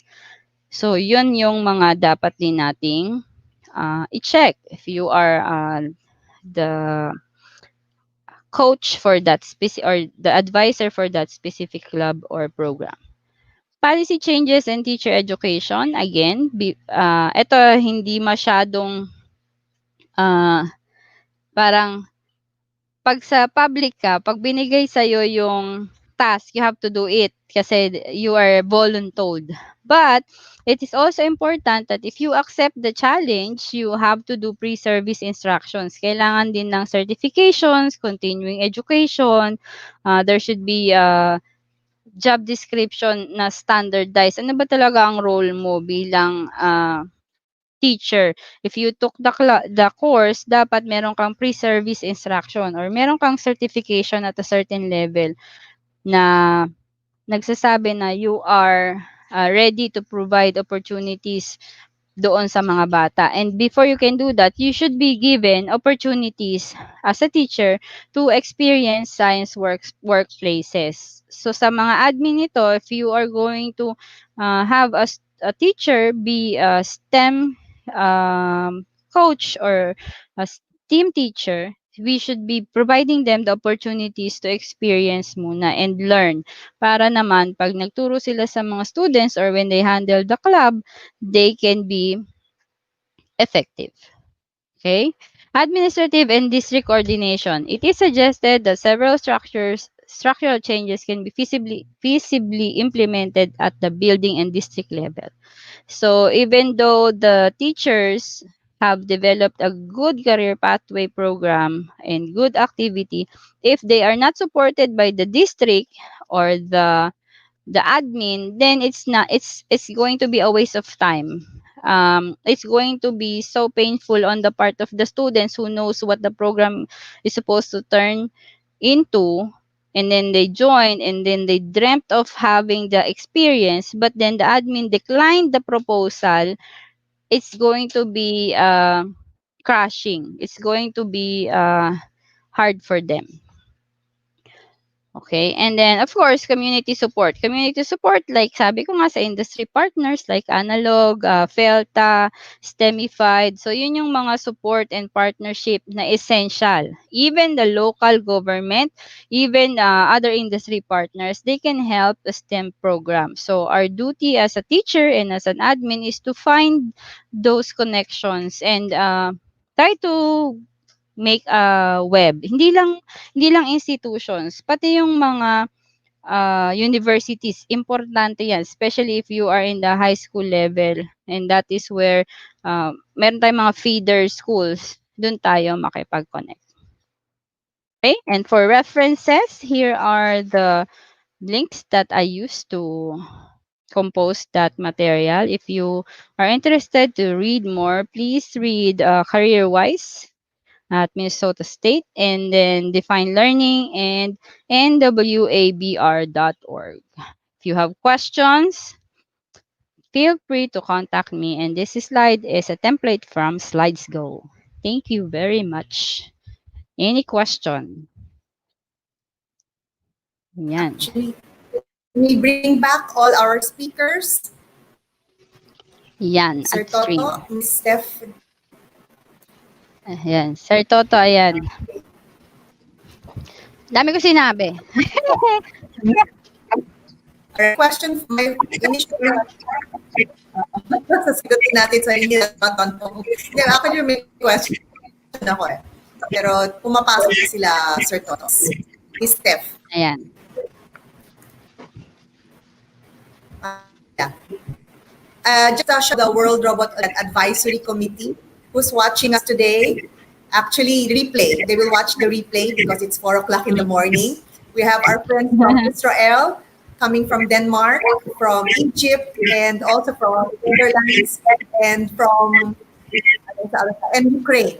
Again, I'd like to greet all the World Robot Olympiad colleagues that we have from Israel, from Denmark, from Netherlands, from Egypt, and from Ukraine. So they're watching the World Robot Olympiad and all other national organizers. Yes. Okay. My question is for Engineer Toto. We know for a fact that it's good to invent, but how about the patent? I know that there are still some challenges for patenting inventions, and also for your school, if you produce or reduce the cost of an existing equipment or invention, is it an infringement on patent, or do you make necessary changes to localize it? First, we do have an ITSO, or an office that checks whether a work is patentable or not. So when it's patentable, we have another office that applies for the patent. So there is actually what we call DMU, decision-making unit, that decides whether a particular technology will be patented by Ateneo. And in a lot of cases, it's not the technology patent that we generate, but what we call utility models. So yeah, all right. Thank you so much, because for many years I've been trying to bridge the gap between the inventions of the students or to be having patented. Is there a certain age, or because like our students are minors, is there a certain age, or does the school have to apply for the patent? If you can guide me, like what Ateneo is doing, so I can guide the other schools. I'm not familiar with the age, but what happens is that the mentor and the students become co-inventor, and the patent is under the university. All right. Okay. Okay. Yes. Please help us, Engineer Toto, because there are schools who have great inventions that can be mass-produced. However, the stringent the challenge they have is that they have minors, and second is that the cost of patenting the invention. So, or they can do a joint venture, perhaps, maybe with Ateneo. Yes, right. I have a question naman for Miss Stephanie. Yes, did we show the photos of us going to analog? Oh, it wasn't there in the slide. We went to visit Analog Devices many months ago, before the lockdowns. And it's unfortunately, of course, we cannot take pictures, but it's all in my memory. Now, there is a facility in analog devices that entails 100% ba clean room? Yes. Remember that? Yes, I have. Can you share with us what are the products that need 100% clean room? And then I remember that you can't even wear makeup in your facility, so hindi talaga pwedeng maglagay anything on your face because of the sensitivity of the product. Can you share with us? Yes, we have wafer probe level testing here. So if you're familiar with the semiconductor manufacturing process, it's where the die is really exposed, the circuitry is exposed even before it's packaged. So dun sa areas na yon, it's really 10K 100%. facility. So dapat 10K particles per square inch lang yata. I'm not really sure of the figures. It's more on the facilities, but it's a clean room. We really can't get inside without wearing bodysuits and masks, and make sure that even our footwears are properly cleaned by para kami pumapasok sa isang vacuum na magbo-blow lang ng air to make sure wala talagang particles, because those parts are really Parang sensitive. PPE. Yes. Mas malala pa sa PPE. And we even joke about those clean rooms being cleaner than hospitals, most hospitals, of course, because we need to protect those chips. Very sensitive din kasi talaga sila. So even our test floors, ganun din. We wear those smocks that we call, yung kanina nasa picture, yung blue na gowns, because we're trying to protect the devices that we're testing. Kailangan ESD protected naman sila. So we also make sure na wala ring contaminants dun sa device. So the parts are in good condition once we give it to our customers. So great. Scary talaga yung mga yan. We have questions. Actually, meron pa akong question kasi hindi tayo nakapunta dun sa NASA floor, dun sa NASA facility nila. Yung pwede mo lang ma-share, all right? We know that recovery, right? The new rocket that went to Mars, parts of that came from the Philippines, from your facility, from analog devices. Can you share with us which parts came from analog device? Para we can share naman to our audience na made in the Philippines, right? Some of the parts of the rocket is made in the Philippines. Can you share with us what you can share? That's not confidential. Yeah. So the one building here that we have, yung building 3, actually houses our aerospace and defense parts. So lahat yun controlled talaga. Kaya nga nung nag-tour kami ni na Maylene, I told them we can't go there because it's controlled facility. Only employees can really go in there. Pero what we do kasi with the business unit, our aerospace and defense business unit, is we also sell them into third-party customers who build into the system. So kami talaga yung chips na nagsusupply sa kanila. May it be converters, amplifiers, RF, and RF parts. So lahat yon nanggagaling din sa amin. So walang specific, but it's a full package. You keep your job on Monday. Yes, thank you. Thank you so much. Okay, I have now, sige, para ako nagtatanong parang sanay sa mga talk show right? Yes. Do we have questions on the floor before I ask my next question? Meron, Ms. Jen? So far, wala pa naman. Andyan lang, nag-good morning lang sila. So, ayun nga, ako may tanong kanina Sabi ko, I'm interested in the programs for both Ateneo and for analog. Ayun. Ang dami ko nang tinanong kanina, ma'am, habang wala ka, kaya... Ang daming webinar nangyayari ngayon, 3 ongoing. Oo. Sige, okay. Tanong ko rin kay Sir Engineer Toto, no? I know that we have a lot of success stories of the Philippine robotics team members really going to Ateneo and pursuing an engineering course. One of which is Brian. I remember him, Brian Go, I think is his name.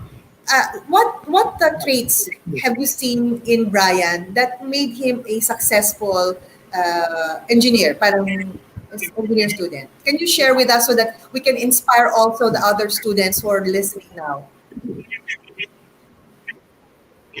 Actually, in my slide earlier, I have Brian as one of the example. He started with us from elementary to high school, then going to Ateneo.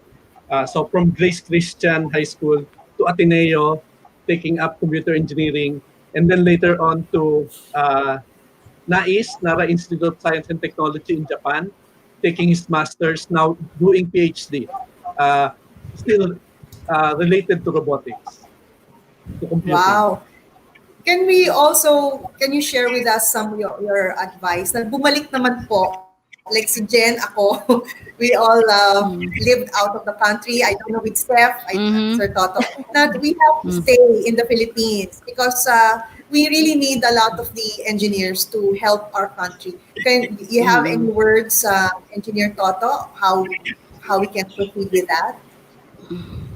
Actually, for example, same example, Brian Lau, he continually visits Ateneo. He gives lecture, and actually he refers professor going to Ateneo, and even students.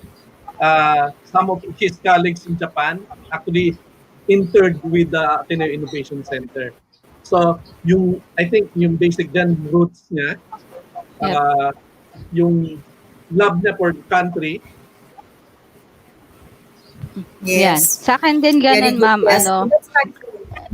yung mga students ko before na dinala ko sa PRO, yung once na Miss Jen naramdaman English. nila, Miss Jen oh yeah, English.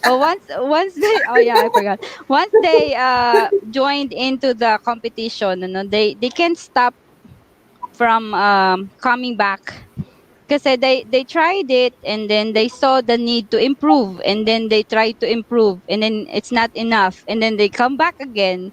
So parang they fall down once and climbed up the ladder 8 times faster, no? So it's always that kind of trait and that eagerness to contribute. Not they take it as they grow older. So when like me, parang patriotism is in the roots pag duman ka sa when you go through the STEM career pathway. And then when you engage with people who are concerned not just for themselves, and when I as I talked in the earlier slides, we there is a disconnect between teaching them to be them and teaching them to be with us. So we have to teach the kids not just focus on themselves, but focus on the need of the community. And design thinking process is really a good introduction to employ in the community because there should be empathy to the end user, and not all end users are just people abroad, and we are trying to build a career pathway for the sake of building uh, your house or a property. The focus is not must not be on the monetary reward or return or fame, but it's more on how do I contribute as a person, as a Filipino in my own country, and as a Filipino or as a citizen of the world. Because it's not always about us. It's about, I mean, it's not always about you. It's about us. Because we cannot live alone. So yun yung I wish that concern. all the parents will also be instilling this kind of patriotism to their children because that inuuna nila yung the financial remuneration. What's your payroll, pay grade, right? And I have a question for Stephanie. All right. Now, analog devices is composed of 3 countries, right? Stephanie, Parang nag-freeze. I think She froze. Hold. okay, Yan. she's gone. She's coming back. Ayan, she's There. back. I Yes. had to remove her Can and you share with return. us the story? Yes, share with us the story and how it feels to have imagine a facility such as analog devices in Philippine soil. Can you share with us, yeah, how it is? Okay, so Yes. actually the 3 countries are just the 3 major sites. So we have in the US and Limerick in Ireland and here in the Philippines. Kaya pagpasok nyo, tinanong nyo sa akin yung flags. So those 3 flags are Mm. actually Yes. from the US, Limerick, and of course the Philippines. And ADI being here in the Philippines means a lot because before, as I've said, ang story ng AG ADGT, we started with just a manufacturing facility. Tapos eventually the company realized how good the Filipino engineers are. So nag-invest pa to the facility. We're a company with 1,000 engineers. So Wow. that's okay. So I'm sorry. I think I'm having connectivity issues, but Hold on. Yeah, we can hear. can you hear me? Imagine na nasa analog devices na siya. Nasa office. Talagang our connectivity really has to be improved. It's just really like electricity. If you don't have internet, it's like having a brownout. Ganon yung feeling, di ba? Especially for the Ayan. I'm millennials. sorry. Boses niya lang yung pumapasok, nawawala siya. Yes. Ayan. Loading. Okay. Okay. All right. So again, analog devices is composed of 3 countries or locations. That's the Philippines, Yeah. USA, and Ireland.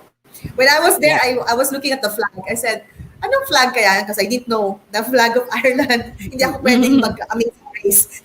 Matatalo kasi hindi ako familiar sa mga flags. So he told me, Ma'am, Ireland yan. Ireland. Okay, sabi ko Ireland. Ganon. Ayan. So, sige, Steph. Okay. Ayan. Alright, Ayan, nakabalik sige. na. We're back. Yes. So, sabi ko, hindi ko alam niya, Ireland pala yung flag na yun. So, as you were saying, Yes, Ireland. So I guess Ayan. when I mentioned about the story of ADGT, again, I switched to my personal connection. So we started as really just a manufacturing facility here in the Philippines. But through time, we gained the trust of the company. They saw how Filipino engineers are really good with what we do. We're really at par with the engineers from the other side. So the investment went on, and now it's a huge manufacturing and engineering facility. So, di ba, mas nakaka-proud that we gained that trust, that they gave us that confidence na kaya niyong gawin yung mga ginagawang development works outside the Philippines, and now we're doing it here. I am a development engineer, so it feels so great to do it in your own land, right? In your own country. yes. Right. Thank you so much. And thank you, Stephanie, for I'm sure a lot of our viewers are inspired. And that's the kind of feeling we want for our students to give back, to come to be here in the Philippines and give back. All right. Okay. Well, Ayan. at this point, we would like to have a photo with you. Okay. And Sir Wax. All right. All right. Sir Wax. Sir Wax. Sir Wax. Sir Wax, Sir Wax. nasaan ka? Yan nga eh. Tayo muna. Okay. Oo, tayo muna.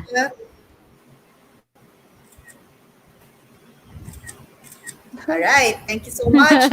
Okay. Thank you so much, Engineer Toto and Stephanie, for sharing your wisdom with us. And we know that a lot of our viewers, specifically our students, will really be encouraged and inspired to take the STEM track. Merong pupuntahan ang ating mga kabataan with regards Yes. to innovation, Yes. with regards to engineering, with regards to mathematics even, right? Mhm. Right. Okay, and okay, at this point, we'd like to just share with you the short visit we had at Analog Devices and their beautiful facility in Cavite. Thank you. 3 buildings. Actually, 4 yata, including the NASA facility. Yeah, 4th building, including the NASA facility. Yes. And next week, we will also be talking about the effect of STEM in community, right? And confidence of students. So it's really, these modules are really helping our students to realize that, especially at this time, the role of technology plays much greater role in the recovery and success of our country and even the world. Yes.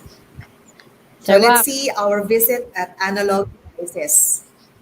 So maybe while we're waiting.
So that was our visit at Analog Devices.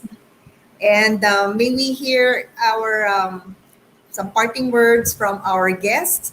Let's start with Miss Stephanie. Oh, sure. Do you have any message for our viewers? For me, I'd like to encourage you guys to pursue STEM and become engineer someday. That has been one of the goals that I had when I became the leader for the Young Professionals Network. I really want to encourage more students to become like me. I'm an engineer and I love my job and I love what I do here in the company. And furthermore, I think one of the challenges right now that we have here within the company is to think about sustainability as well.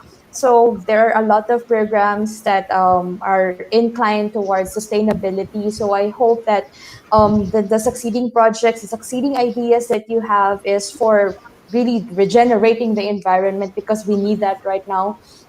And that is also one of the focuses that we have here within Analog Devices. In such, as a matter of fact, we even have the Green Network focusing on sustainability. So I hope you, as students, teachers, let's also try to look at the environment and technology and mix them together so that it's going to be a better world for the next generation. So thank you so much, and I hope to see you soon within the facility. I hope to talk to everyone again. All right. Well, that's an open invitation. Yes. All right. Okay, thank you so much. But very well said. That's true. We have to take care of our environment, and technology and environment should go hand in hand. Alam ni Miss Jen yan for a fact. Yes. Yeah. Plant engineer. Plant Plant, engineer. She's a plant plant engineer engineer. ako. Plant Plant master. engineer. Sir Toto, sir. From me, as I mentioned in my talk earlier, Lego Robotics, PRO, Philippine Robotics Olympiad, is just the start of the journey. So if you pursue a career in STEM in college, you can also go pursue your master's or even PhD. And as I mentioned, a lot of our graduates actually went into robotics, even started their own company. As in the example earlier, the 3D printing of houses, which is really a robotics track. And you can make a lot of inventions if you want to. So go robotics. Thank you. Very good. Yes. Go robotics. Miss Yes. Jen. Miss Jen. Ako, don't discourage them to take this kasi sometimes parents din and then sometimes teacher they judge the student and say, oh, you're not going to be successful. We are not in the position to say that. Everybody should be given equal chances, and we don't know who's going to be who. Meron kasing mga students na late bloomers lang, and sometimes those are the kids that we left behind in the classroom, those who do not speak, but in their minds they speak thousands. Ano? So, as teachers, our goal must be to look into the kid deeper than what you see that they're doing. But sometimes lalo na yung mga introvert na they don't say anything but they want you to think of them in the classroom. So no child should be left behind. STEM is for everybody, and even those teachers who are just looking into your classroom, maybe they are the ones you can be partner with in the future. So it's not just the students we have to train, it's the teachers and the admins. The admin, unfortunately, some admins we do need to train because if we don't reach out to everybody in the community, then it's not going to be as successful. We have to use the community and build the life of the student in the most possible way we can. That's great. Okay, thank you so much. And later this afternoon, we have the 19th Philippine Robotics Olympiad launch at 2:30. Just go to the Facebook Live. Just go to the Felta Multimedia Facebook page, and we're going live at 2:30 to 4:30. And actually ongoing right now is the free student training for elementary level. On Monday will be for junior high school, and then senior high school will be on Wednesday. So these are all free training for the students in preparation for the 19th Philippine Robotics Olympiad. Right. So at this point, we'd like to say goodbye. But with this, we would like to show also a video that last 2017, the Philippine robotics team went to Washington, D.C. Actually, last year we went to Dubai. But just to let you know that First Global is open for college students who would like to participate and represent the Philippines. So regardless of your course in college, you can be part of the Philippine Robotics National Team for college level. All right, so this will, if you're interested, this year, it's supposed to be in Mexico, I believe. I'm not sure which country, but last year it was in Dubai, and I believe it might go virtual for this year because of the situation. So with this, we'd like to say goodbye, and please join us later at 2:30 at the Delta Facebook channel. Okay, thank you so much. God bless everyone. Stay. Bye. Hello and good evening. My name is Tim Dodds, and it is my undeniable honor to welcome you to DAR Constitution Hall for the inaugural and 2017 First Global Challenge.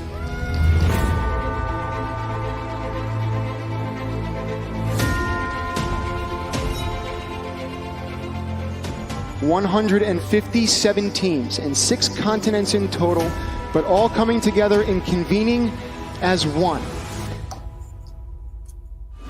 Over the course of the next 3 days, these students, scientists, leaders, learners, dreamers, and believers abound will come together and compete, collaborate, and cooperate on this grandest of international stages in robotics. It's very interesting to see how these teams interact with one another.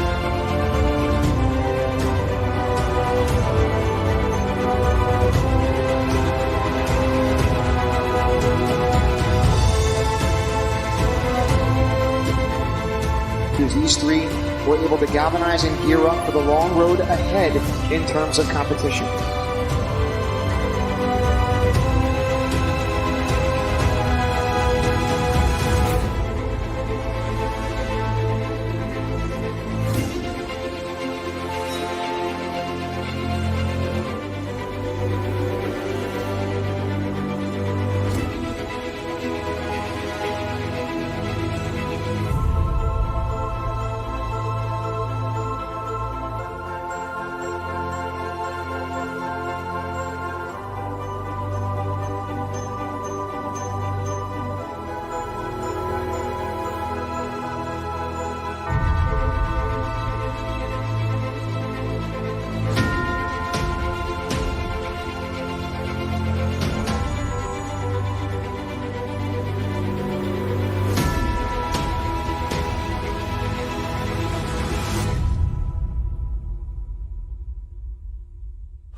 That inspiration is a two-way street. I believe that the students that have managed to do what you've done are inspiring all the people that are here to help you do it. This is indeed the end of just the beginning. Thank you so much for joining us here. Go out into the world and do good. Coming from DAR Constitution Hall, and on behalf of First Global and the inaugural First Global Challenge, this is Tim Dodds. Thank you for joining us. And we'll see you next year in Mexico City. Thank you. Good night.